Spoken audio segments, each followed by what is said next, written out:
Hello, hello, hello. Today I'm talking about the one and only Joan Collins. She is adored by fans around the world, but I did not know her real life could have been the inspiration for some of the characters she played and made infamous. Biographer Sir Graham Lord sounds like he is trying to make nice with Joan, while he points out that she was uncooperative in the making of this biography. He still sounds like he's trying to get on her good side, like an uninvited guest who shows up and is trying to make nice, like, hey, Joan, you know how I wasn't invited, but since I'm here,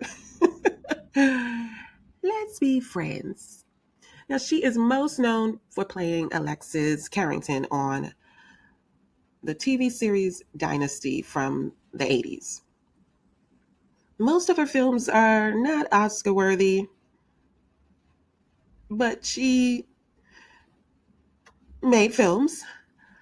Let's just say she's no Meryl Streep. Hello, my name is Tamika, and whether you stumbled upon Junkie for a Story or are here by intention, thank you for stopping by. I hope you enjoyed this video, and if you do, please give it a like at the end and subscribe, and don't forget to click the bell to turn on notifications. That way you won't miss out whenever I release new videos.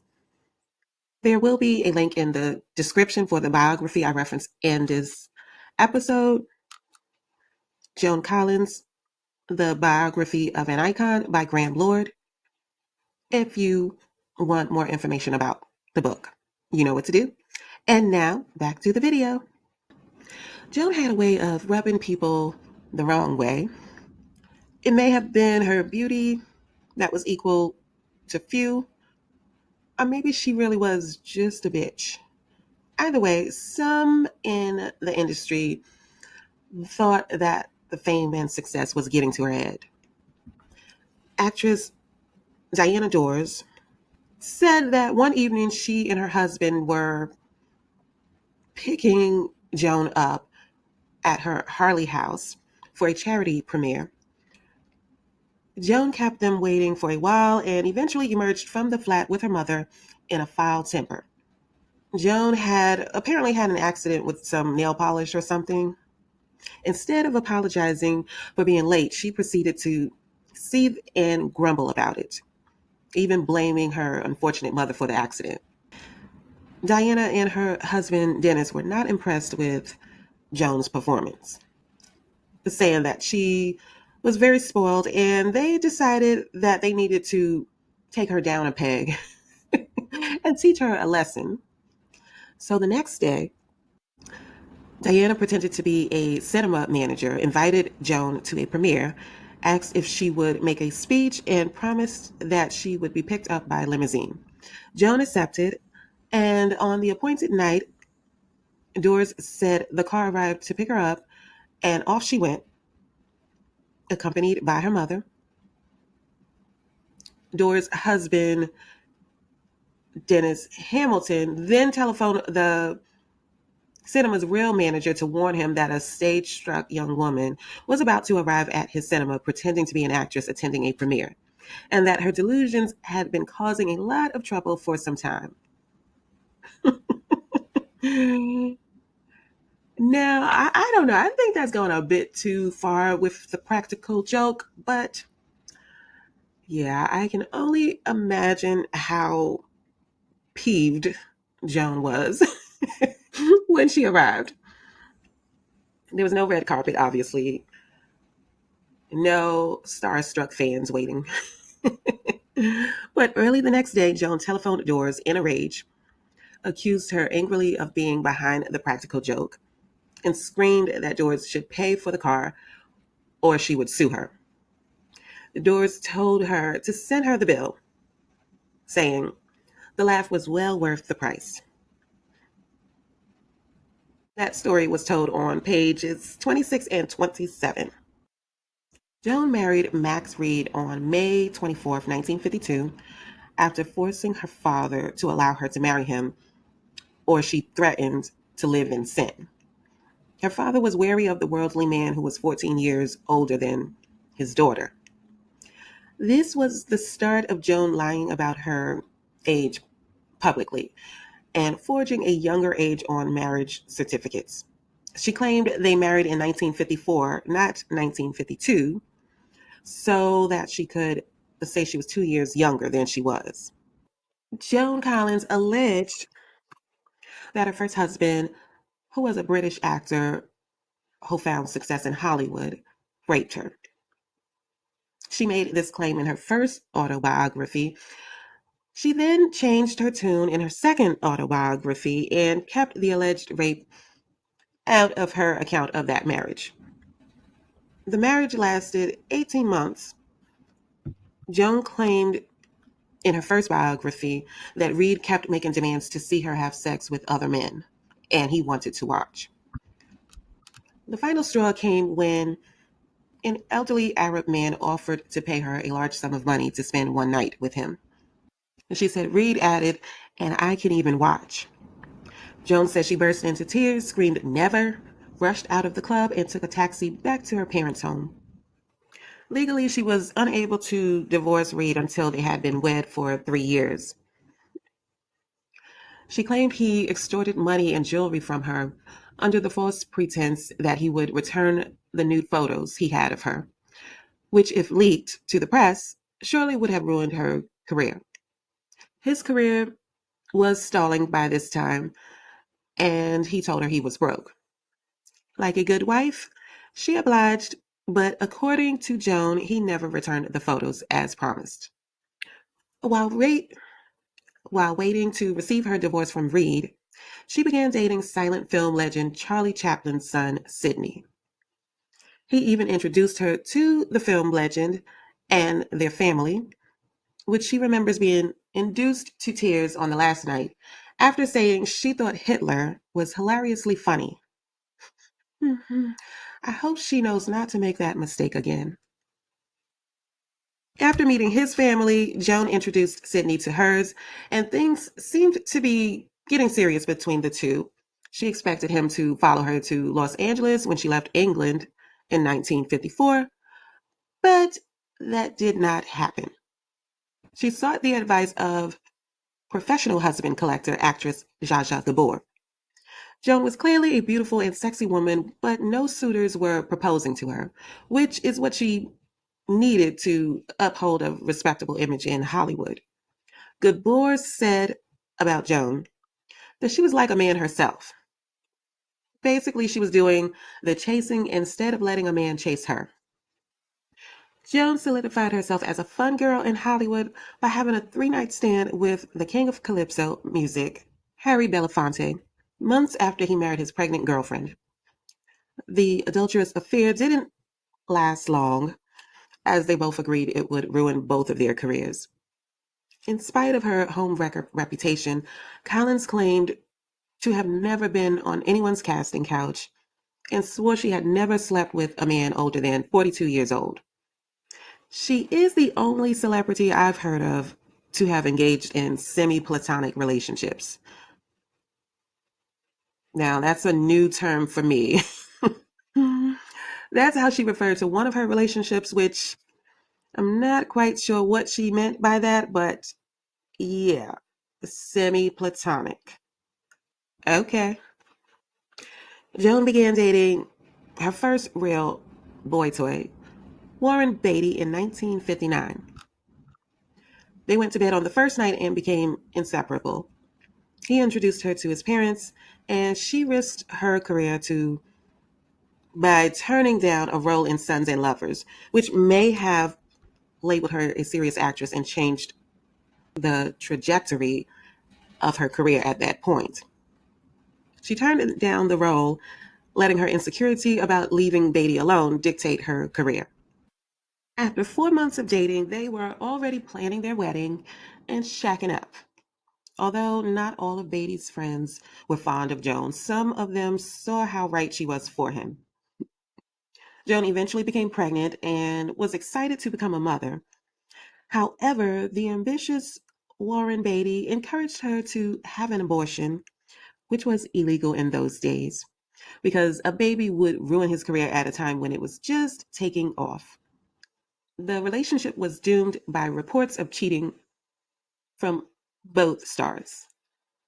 Warren was alleged to have been sleeping with his co star, Natalie Wood, which turned out to be true.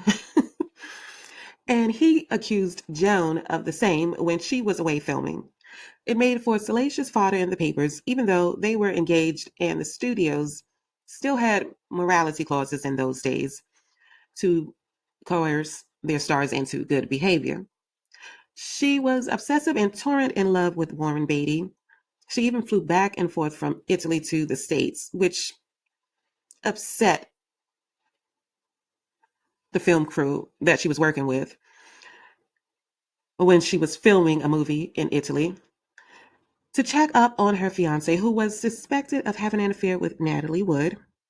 The romance was beginning to wane and soon to expire. Joan complained that she felt like Beatty's sex object with his constant demands for sex. And I'm quoting her here. She said, "I'm an oyster in a slot machine." I must say, she does have a way with words. The two quarreled more than not, and with them being accused in the press of immorality, the studios were pressuring Joan to get married already. By this time, Beatty had a change of mind about matrimony. They finally came to the end of their affair when Beatty began flaunting his romance with his co star Natalie Wood in Joan's face. Joan left for London and moved on to husband number two, actor Anthony Newley. Joan met Anthony Newley, a 30-year-old actor, after seeing his stage play. It was a one-man musical called Stop the World, I Want to Get Off. She and a friend of hers were so impressed with his performance that they wanted to meet the actor and waited for him to appear out of his dressing room. He kept them waiting for 20 minutes while he made himself presentable for his guests. And just as they were getting ready to leave, he emerged in charming fashion, apologized for the long wait, and the three of them had dinner at one of his favorite nearby Italian restaurants where they had good food, laughs, and drinks. The rest is history. Newley had a reputation for being a quirky character.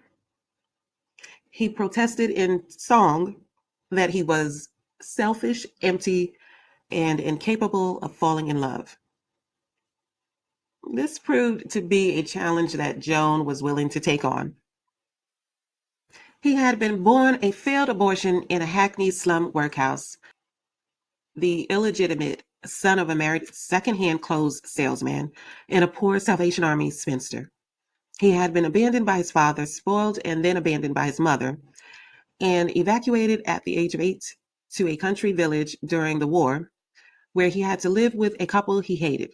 That's a quote from page 92 about Mr. Newley. He had a dismal view about life and seemed to think if afterlife existed, it was further punishment to the human race. The stop sign wasn't visible to Joan, although it was practically smacking her in the face when she persisted on with matrimony. By the time they began dating, he had married his first wife, served a 28-day prison sentence, and was discharged from the army as mentally unstable. The romance, if you can call it that, went on as all her others before. He had affairs out of impulse and desire, and she had hers to get revenge and make him behave. One day he bought her a poodle and confessed his affair with his co-star, Susan Baker, and his obsession with pretty underage girls. There goes that stop sign. After Joan had a brief fling with a younger man, Newley promised he would end his affairs, and the two moved in together. 6 weeks later, Joan found out she was pregnant. It was around the time that his first wife Anika Wills, whom he was still married to, was giving birth to their daughter. The new mom gushed in a letter to Newley about their baby girl, which he did not respond to. You would think that would have given Joan the sounding alarm she needed. But again, she pushed forward, ignoring all the warning signs. Tony divorced Anne on May 22nd, 1963, and married Joan Collins 5 days later by Justice of the Peace. They each had a friend as a witness with them for the ceremony. Joan became devoted to domestic life after becoming a mother, taking on few roles, not wanting to be torn away from her daughter Tara. By her third pregnancy with Newley, her second one ended in a miscarriage. Newley was returning to his adulterous ways, even getting caught in bed with the married Barbara Streisand. But don't cry for Joan, because she was no saint. After growing bored with his weird, antisocial, and introverted nature, she had an affair with young stud Ryan O'Neill. And the two were serious enough that he would bring his kids over to her home to play with her kids. But when they were about to be exposed in one of the gossip columns and word got back to Tony, she broke off the carelessly indiscreet affair with O'Neill and went back to London to be with her husband, who was filming Dr. Dolittle. Just to give you a summary of husband Tony Newley's sentiments about women, let me read this quote. I can honestly say there's never been a woman who commanded even a moment of my regard once I'd made love to her. The flowers, the poems, the love songs have all been bribes. And I suddenly realized that not only do I have no respect for women, but I may very well hate them. And that is Tony Newley. After seeing Tony's film, can Eronimus Merkin ever forget Mercy Hump and find true happiness? Joan knew her marriage was over. The film, which the New York Times called professional suicide, was a flop. I mean, the name alone tells you all you don't want to know about it, but when the cast finished filming, a bewildered Milton Berle was asked what it was about. He replied, "It's about 2 hours." Ah, goodness. The couple stayed together for another year for the sake of their children, but lived separate lives with Tony in Los Angeles and Joan in London. Once Joan found love with Ron Cass, she could no longer live a lie to her children. With Tony present, the two parents told their young children that they loved them very much, but were no longer happy together as a couple and were separating. In November of 1969, Joan filed for divorce from Newley in California. And now, during intermission, an honorable mention to some of the many men who made an appearance in the British Open, aka the men Joan Collins may have pestered to put a ring on it, but never got a proposal. Also, some of her notable boy toys of the moment.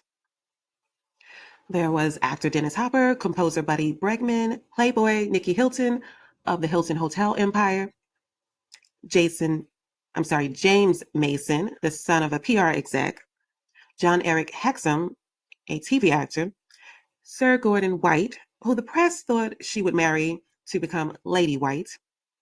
That didn't happen.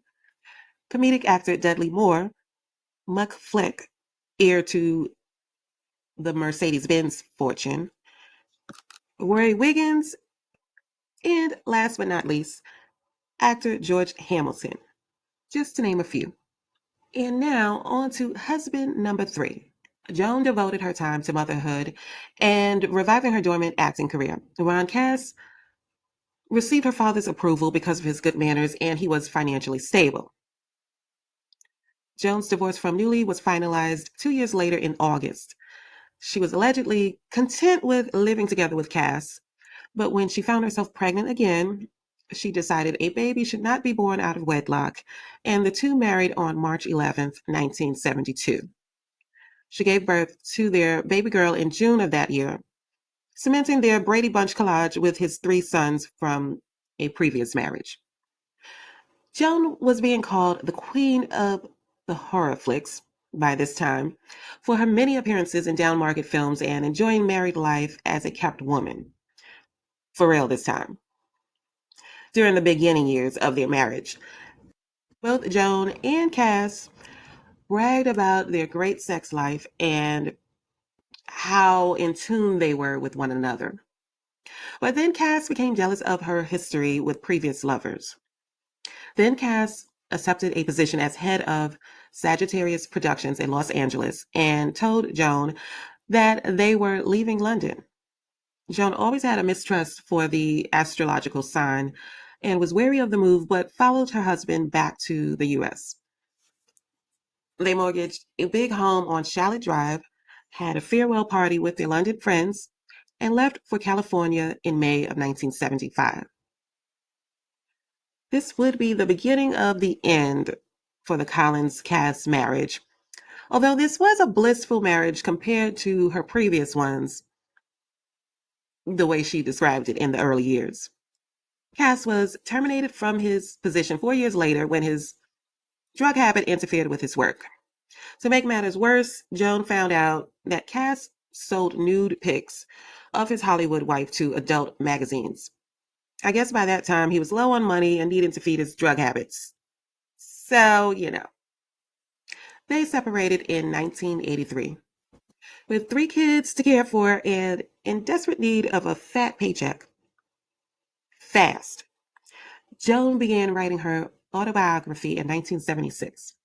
However, the couple experienced a brief reconciliation when their daughter Katie was hit by a car and left in a coma for several weeks. For 6 weeks, the couple lived in a caravan they kept parked in the hospital parking lot, so they were never far away from their daughter for long. Eventually, Katie recovered and was well enough to continue her rehabilitation at home. Joan was working feverishly to pay the bills while Cass was still managing his drug habit. The medical bills and household bills left them in enormous debt, which Cass was recklessly ignoring. Then she got the call that would change her career and life. The call from TV producer Aaron Spelling to play Alexis Carrington on the series Dynasty. Her marriage with Cass was still on the rocks, but Joan was doing her best not to break her daughter's heart, also to avoid a scandalous divorce play out in the tabloids. But when Cass ambushed her into appearing in an episode of This Is Your Life, well, that was the last straw. Like a shrewd realtor, Joan gave Cass the tour of a nice apartment, then handed him the keys. She went over the amenities and told him the rent was paid up for the next 3 months. That was her way of saying goodbye to her third husband. By this time, she was done with the romantic send-offs, and I guess she could care less about securing a nice lady reputation. Now, I'm quoting here. He moved out of their home the next morning and she changed the locks. That was the end of their marriage. She does not play games. Ron did not endure the separation well. He sunk into a deep depression and was receiving psychiatric counseling at the University of Southern California to prevent a committed suicide. In May of 1984, their divorce was finalized. 1983, while on holiday, Joan met the man who would become her fourth husband, Peter Home. Now, I do not know how to pronounce his surname, but he did shorten it to Home, so that's what we're going with. He is a former pop singer with a checkered past. One of his ex-girlfriends claimed that he boasted about how Joan had fallen for him like a silly schoolgirl. His ex-girlfriend, Kathy Wardlow,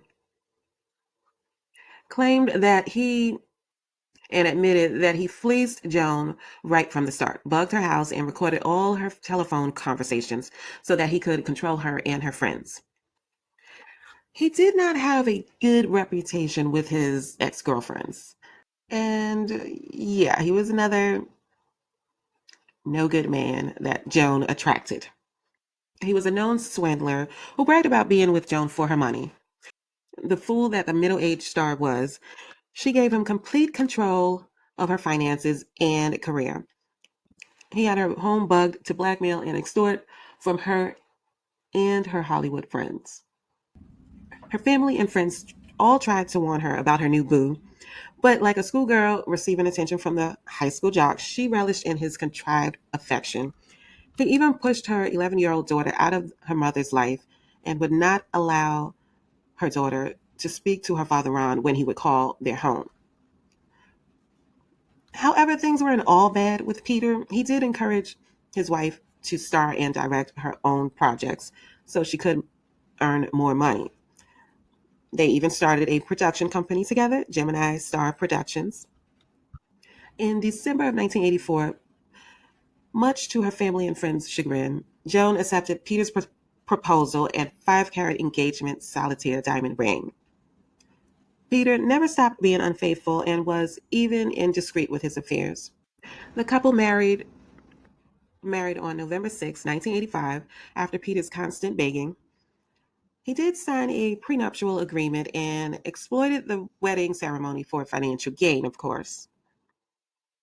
Joan was accused of upstaging the royal family, which sounds ludicrous, to strip publicity away from Prince Charles and Princess Diana, who were making a trip to the States during the same time of the Collins home wedding. In spite of the star's attempts, the royal couple's appearances touring the United States were highly covered in the news.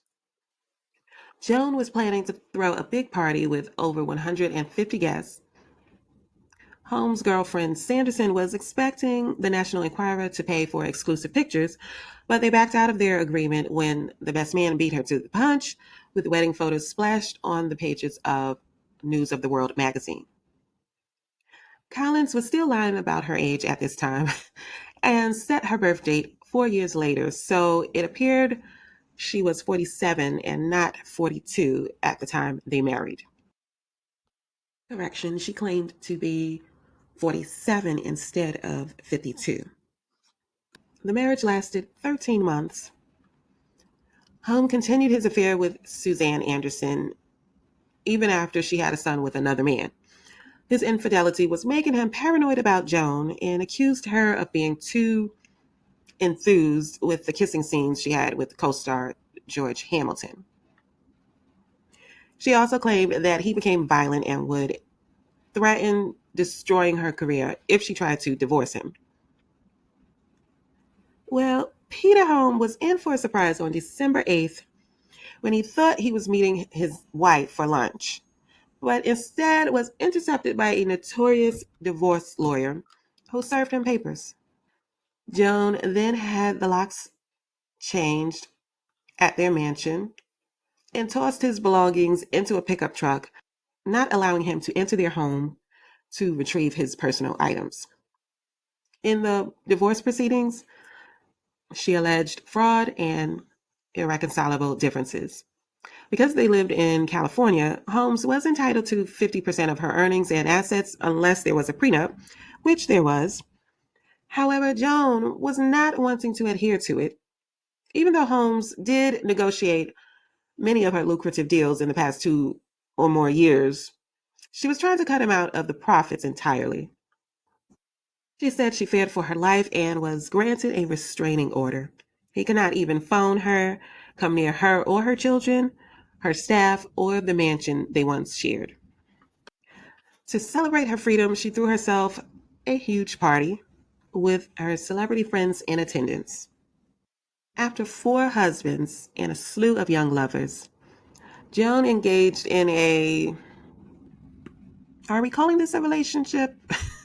I'm not sure, with Robin Hurlstone, a known homosexual, or at least he was in his past. There's contention about whether it was platonic or romantic, but the relationship lasted 13 years. So maybe this is one of those semi platonic relationships she was talking about. I don't know. But she did brag about the addictive sex they were having, maybe to throw people off of his homosexual scent. But later she seemed to backpedal her claims of them having a sexual relationship. So who knows what went on in that relationship for 13 years? It's not quite clear. At some point, she got bored with Hurlstone and moved on to theater manager Peter Gibson. Sorry, his name is Percy Gibson. She met Percy Gibson, who was half her age, while doing the stage play Love Letters with George Hamilton. Percy was born in Peru and had aspirations of becoming a priest or actor, and won a scholarship to study theology and theater at Bard College in New York. He realized he was not a good actor and changed paths to become a theater manager instead. He married an out of work actress, became a U.S. citizen, and although they were allegedly separated for 11 years, he and his wife still shared a New York apartment and celebrated wedding anniversaries together. Nothing came of their initial meeting, but 2 years later, he would become Joan Collins' fifth and possibly last husband. Fingers crossed. The two kept running into each other in New York, Los Angeles, and London. She even asked for his help with editing one of her novels. After wrapping up a cameo appearance on the TV show Will and Grace, Joan was scheduled to do a film with Rachel Hunter called Ozzy in New Zealand. She asked Percy to join her, and they lived like man and wife, and she told Hello magazine it was idyllic. Then she broke the news to Robin, who was still grieving the loss of his mother. In his eyes, he was devastated by the breakup, but she was selfish and matter of fact about it, saying that feelings for Percy were stronger. She can be quite chilly at times, can't she? Percy confessed to his wife Cynthia that he was having an affair with Joan Collins. Of course, by that time, he was living with the actress and they had gone public with their relationship. While still legally married to his first wife, Gibson proposed to Joan on her 68th birthday, May 23rd, and put an antique heart shaped diamond engagement ring on her finger. Joan gave interviews and claimed that her family accepted her boy toy, even though he was her son Sasha's age. Sasha was not pleased nor impressed with his mother's new romance. In mid December, she threw an engagement party and announced that she and Percy were planning to wed in February.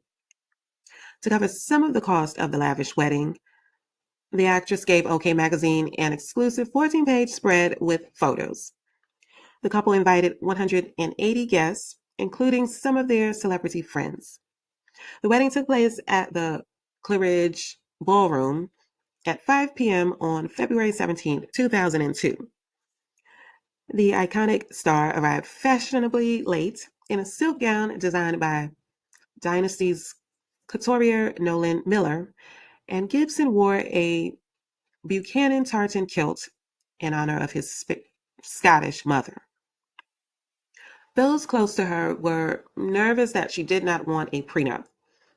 Even Percy encouraged her to have a prenup drawn up to hush the claims that he was a gold digger. Again, I'm quoting from the biography of an icon. It says, had Joan been an American woman who had married 5 times and had her husbands all kept their original surnames, she would now be Joan Collins Reed Newley Katchenhoff Sohom Mueller Paradel Riego. Sadly, she was just plain Joan Gibson when they went off on honeymoon to Malaysia for 2 weeks. She told Clive Hirschhorn from the Sunday Express, the thing about marriage at least my experience of it, that it tends to make you more selfish. I mean, the more you marry, the more selfish you become.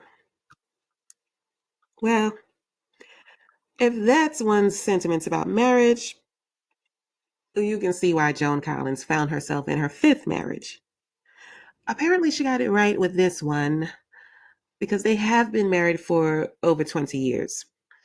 So, Mr. Percy Gibson just might be her final husband, and this is her happily ever after.